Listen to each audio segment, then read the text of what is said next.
Assalamualaikum warahmatullahi wabarakatuh. Bismillah walhamdulillah wassalatu wassalamu ala rasulillah Sayyidina wa maulana Muhammad ibn Abdullah wa ala alihi wa sahbihi wa man walah wa la hawla wa la quwata illa billah. Nawayna ta'alluma wa ta'alim wal nafa wal intifa' wal mudzakarata wat tadhkir wal ifadata wal istifadah wal hath ala tamassuki bi kitabillahi wa sunnati rasulihi wa du'a ilal huda wa dilala alal khair ibtigha'a wajhillahi wa mardatihi wa qurbihi wa thawabihi minallahi ta'ala. Qala al-musannif rahimahullah wa nafa'ana bihi wa ulumikum fid darain amin. Wa qala alaihi salatu wassalam la tasubbul mauta fa innahum qad afdau ila ma qaddamu. Masih di dalam pembahasan yang sama, memetik yang kita tanam, mendapatkan ganjaran sesuai amal perbuatan. Di dalam hadis Nabi SAW, beliau bersabda, la tasubbul mauta, janganlah kalian mencaci al mauta, orang yang sudah mati. Fa innahum, karena sesungguhnya mereka qad afdau, telah sampai atau mendapatkan magaddamu, apa yang telah mereka perbuat. Jadi jangan mencaci orang yang sudah mati, karena yang sudah mati mereka menerima balasannya dari apa yang telah mereka perbuat, antara baik atau buruk. Lah kalau mereka mendapatkan kebaikan, mendapatkan kemuliaan, kemudian kita yang hidup mencacinya, yang rugi kita, karena dia enggak kurang sedikit pun. Kenikmatan yang dia dapatkan, kemuliaan yang ia dapatkan.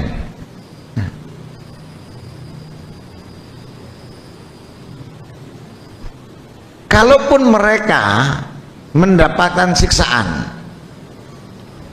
mendapatkan hukuman, itu sudah cukup tersiksa, menyakitkan daripada cacian kita ke mereka.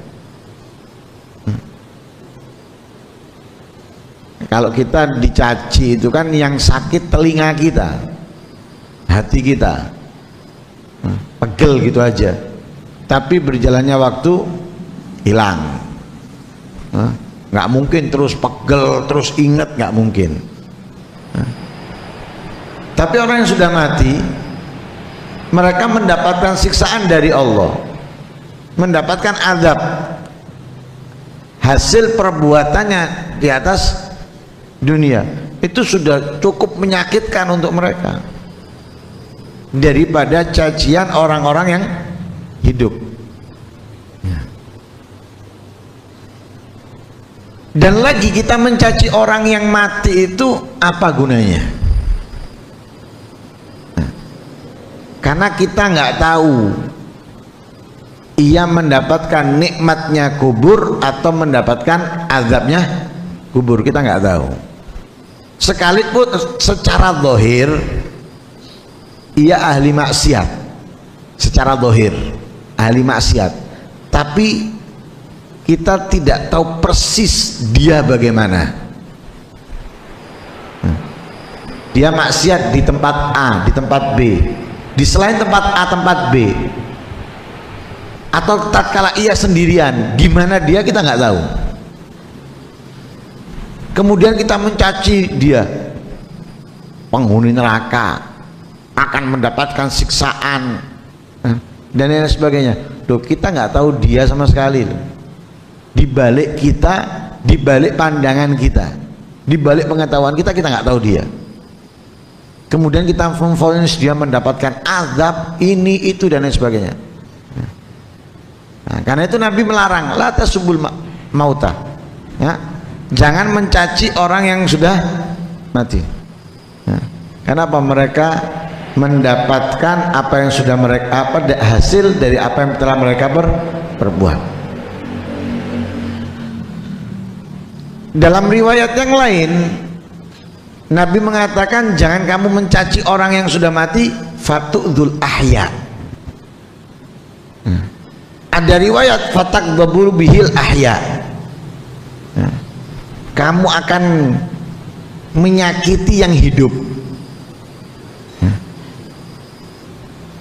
Nah, menyakiti yang hidup. Nah, yang hidup. Kita caci, misalnya bapaknya orang, keluarganya orang mati, ya. Overdosis misalnya. Nah, sudah jelas kan dalam kemaksiatan. Kemudian kita caci dia, nggak dididik, hidupnya ini itu dan sebagainya. Yang tersakiti siapa? Al-ahya, keluarganya yang hidup.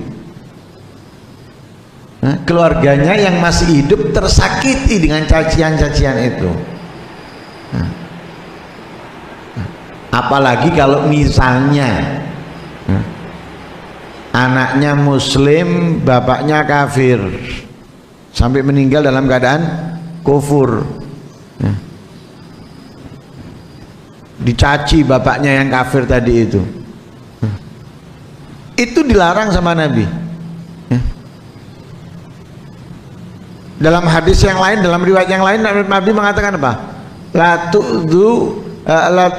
tusubul mauta, la tu'du muslim bikafirin. Ya. La tu'du muslimin bikafirin. Nah, karena ada sahabat yang mengeluh ke Nabi, bapaknya dihabiskan, dicaci maki karena meninggal dalam keadaan kafir. Datang sahabat ini ke Nabi, lalu Nabi mengingatkan mereka untuk apa? Tidak mengganggu dia, seorang muslim ini, karena orang kafir, yaitu bapaknya. Lah di situ muncullah hukum, boleh nggak kita ini mencaci orang yang mati? Nah, ada yang mengatakan kalau yang meninggal itu kafir dalam keadaan kufur, atau orang muslim, ya, yang jelas-jelas meninggal dalam keadaan kemaksiatan, itu boleh. Nah, kalau kafir mutlak sudah boleh. Kalau orang kafir mutlak boleh. Tapi kalau orang muslim itu pun kalau dibutuhkan. Kalau dibutuhkan boleh. Dibutuhkan untuk apa? Bukan untuk menghina, bukan untuk merendahkan, tapi untuk menjadikan pelajaran yang lain, itu boleh. Untuk pelajaran yang lain.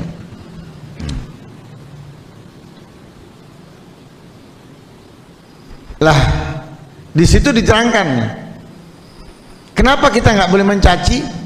Fa innahum qad afdal ila magaddamu. Mereka, ya, mendapatkan apa yang telah mereka perbuat, ya, mendapatkan apa yang telah mereka perbuat.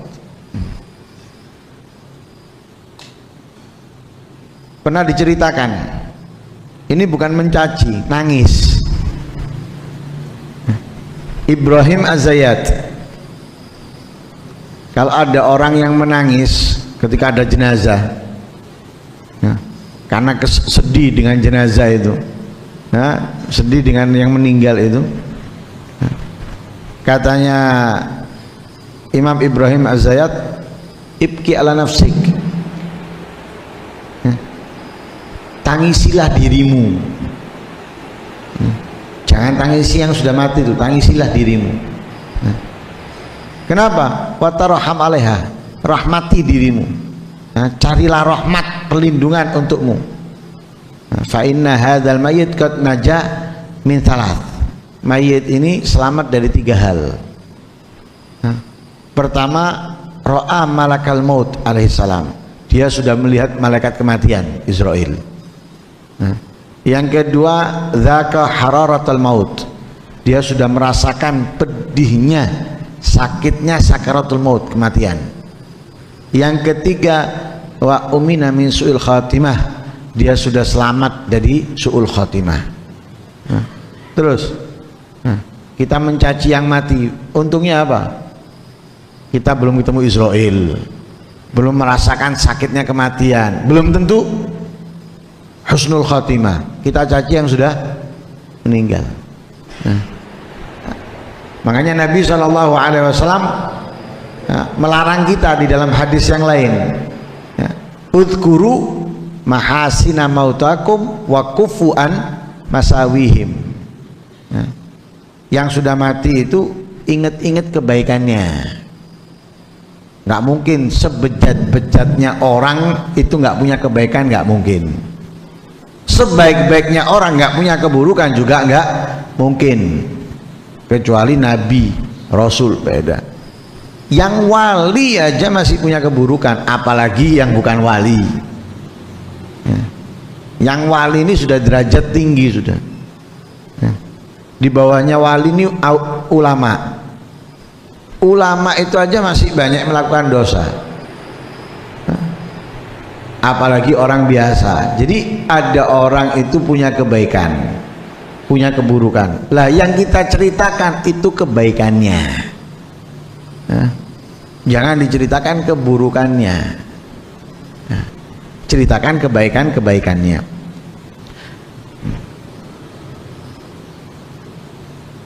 Kemudian dalam riwayat yang lain, innal abda qad yurfa'u ala sayyidihi fi darajatil jannah fayaqulu sayyid ay rabb hadza kana abdi fid dunya fayaqulu subhanah innama jazaituhu bi amali. Ya. Diriwayatkan seorang budak derajatnya di surga diangkat oleh Allah atas sayyidnya. Ya. Jadi derajatnya budaknya lebih tinggi, lebih mulia daripada sayyidnya. Nah, ini gambaran yang sudah paling hina.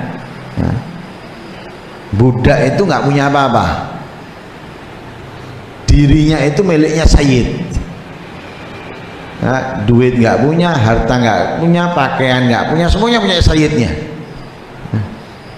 Nah, dia seperti mesin, seperti robot.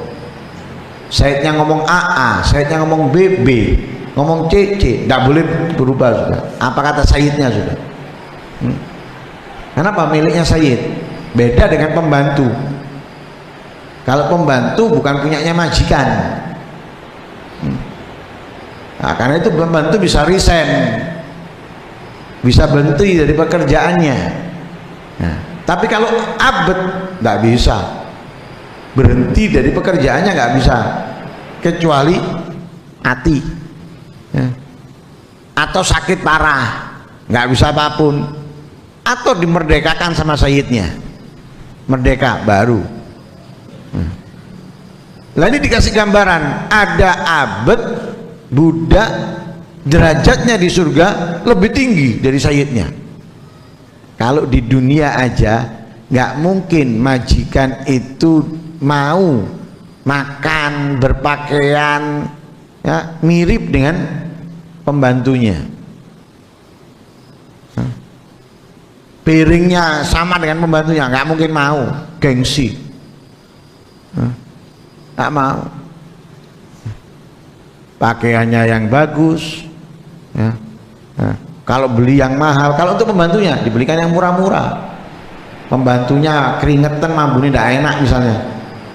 Kontuku Vanessa atau apa jenenge sing murah-murah, ya. 20.000 100 mili, kalau nggak wis pokoknya ono mambune wangi ngono ae. Tapi kalau sayidnya apa majikannya ndak mau, belinya yang 500.000 hanya 3 mili misalnya, mahal. Itu di dunia. Tempat duduknya nggak mau sejajar, sofa yang empuk. Kalau pembantunya suruh duduk di bawah atau kursi plastik. Itu di dunia, apalagi di akhirat nanti. Jelas mereka nggak mau. Contohnya ini Sayyid ngelihat tuh budaknya derajatnya di surga lebih tinggi, lebih istimewa, lebih mulia. Protes, ya Allah, ini budakku loh di dunia ini. Ini budakku di dunia, katanya Sayyid itu. Dijawab sama Allah, aku balas dia sesuai dengan amalnya.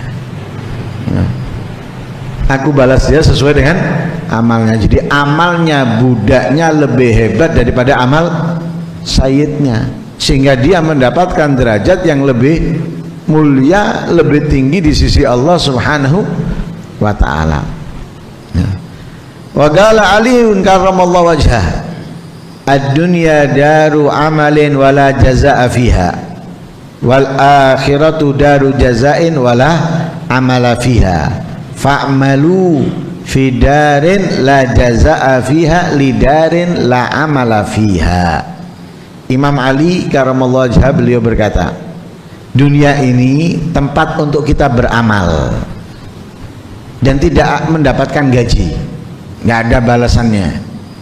Nah, jadi kita hanya beramal, sholat, puasa, ya, sedekah, zakat, haji, umroh, ya, qiyamul lail, membaca Al-Quran, menuntut ilmu, melakukan kebaikan ini, kebaikan itu. Kita hanya bekerja di dunia ini. Nah, bayar nggak ada, bukan nggak menerima bayaran, ya, tidak menerima bayaran. Akhirat tempatnya kita menerima bayaran, ya, menerima gaji, menerima imbalan, menerima bonus dari apa yang sudah kita lakukan di atas dunia. Jadi dunia tempatnya kita beramal, akhirat tempatnya kita menerima balasan. Nah, sehingga diingatkan oleh Imam Ali, fa'malu, bekerjalah, beramallah, nah, di dunia ini, ya, untuk akhirat yang tidak ada amalnya lagi sudah. Jadi kita di akhirat itu tinggal menikmati apa yang kita perbuat. Nah, ibarat pensiunan lah. Mereka dulu pekerja, meeting, harus berangkat ke sana, berangkat ke sini, nah, kemudian nanti di demo dan lain sebagainya, yang ngatur, ya, lalu lintas, atau yang ngurus ini, yang ngurus itu, yang diberangkatkan misalnya di dalam peperangan ini dan lain sebagainya. Ketika pensiun, tinggal duduk manis, nah, setiap bulan menerima bayaran. Lah itu kita di dunia, kita bekerja,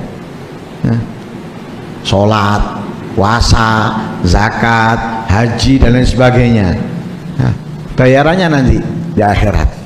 Makanya kita perlu bekerja di dunia, beramal di dunia, beribadah di dunia untuk mendapatkan balasan, ya, dari apa yang sudah kita lakukan di atas dunia ini. Di akhirat yang mana nggak ada amal lagi, sudah nggak ada sholat lagi, nggak ada puasa lagi, nggak ada zakat lagi, nggak ada haji, nggak ada umrah dan lain sebagainya sudah.